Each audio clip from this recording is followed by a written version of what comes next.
দর্শক মন্ডলী, আসসালামু আলাইকুম।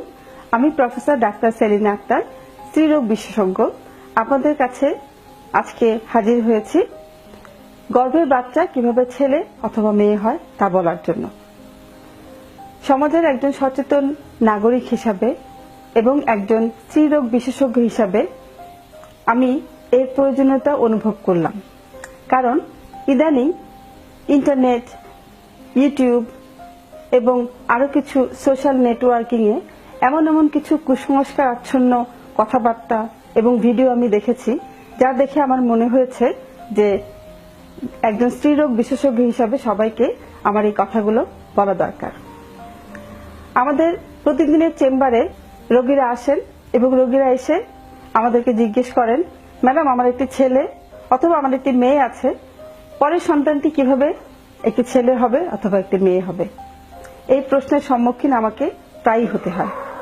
এই প্রশ্নের উত্তর জানার আগে আমি প্রথমে সবাইকে জানাতে চাচ্ছি একজন ছেলে এবং একজন মেয়ের শারীরিক গঠন অথবা জেনেটিক যে গঠন সেটা কিরকম হয়ে থাকে।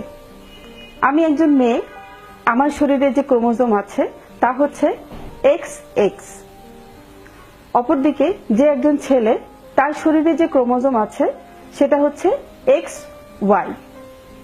মেয়েদের শরীরে যে ডিম্বাণু থাকে তার ক্রোমোজোম হচ্ছে XX। ছেলেদের শরীরে যে শুক্রাণু থাকে তার ক্রোমোজোম হচ্ছে XY। যখন একটি মানব শিশুর সৃষ্টি হয় অথবা জন্ম হয়, মেয়েদের ডিম্বাণু এবং ছেলেদের শুক্রাণুর মিলন ঘটে।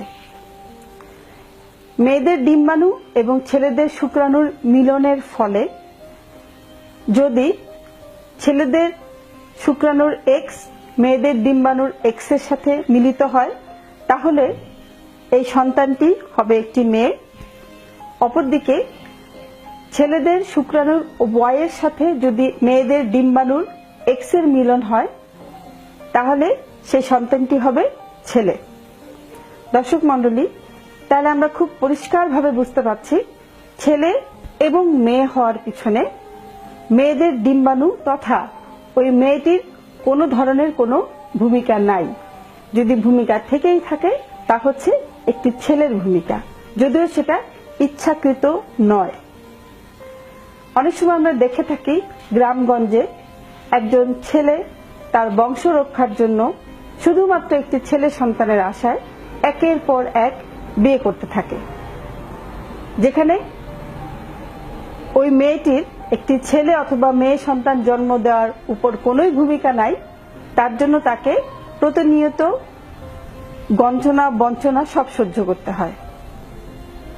সুতরাং সন্তান ছেলে অথবা মেয়ে যাই হোক না কেন, সেটি কিন্তু সৃষ্টিকর্তার ইচ্ছা। আপনি যদি খাঁটি মন নিয়ে আল্লাহর কাছে ছেলে অথবা মেয়ে চান, আল্লাহ তাআলা নিশ্চয়ই দিবেন। কিন্তু এই রকমের কুসংস্কার অথবা অন্ধবিশ্বাস নিয়ে না চলাই ভালো। সন্তান ছেলে অথবা মেয়ে যাই হোক না কেন, সন্তান আপনারই। সন্তানকে আপনি যদি সুশিক্ষায় শিক্ষিত করেন, তাহলে সেই সন্তানই আপনার জীবনের অমূল্য সম্পদ হবে এবং সেই সন্তানই সমাজের উন্নয়নের জন্য ভূমিকা রাখবে। সুতরাং দর্শক মণ্ডলী, আমি আশা করব এতদিন আপনাদের মধ্যে যে ভুল ধারণা ছিল সেটা আমি ভাঙতে পেরেছি। সবাই সুস্থ থাকুন, আনন্দে থাকুন, এই বলে বিদায় নিচ্ছি। প্রতিদিন স্বাস্থ্য বিষয়ক টিপস পেতে ফেসবুকে হেলথ কেয়ার বাংলায় থাকুন অথবা ইউটিউবে সাবস্ক্রাইব করুন হেলথ কেয়ার বাংলা লিখে। সবাইকে অনেক ধন্যবাদ।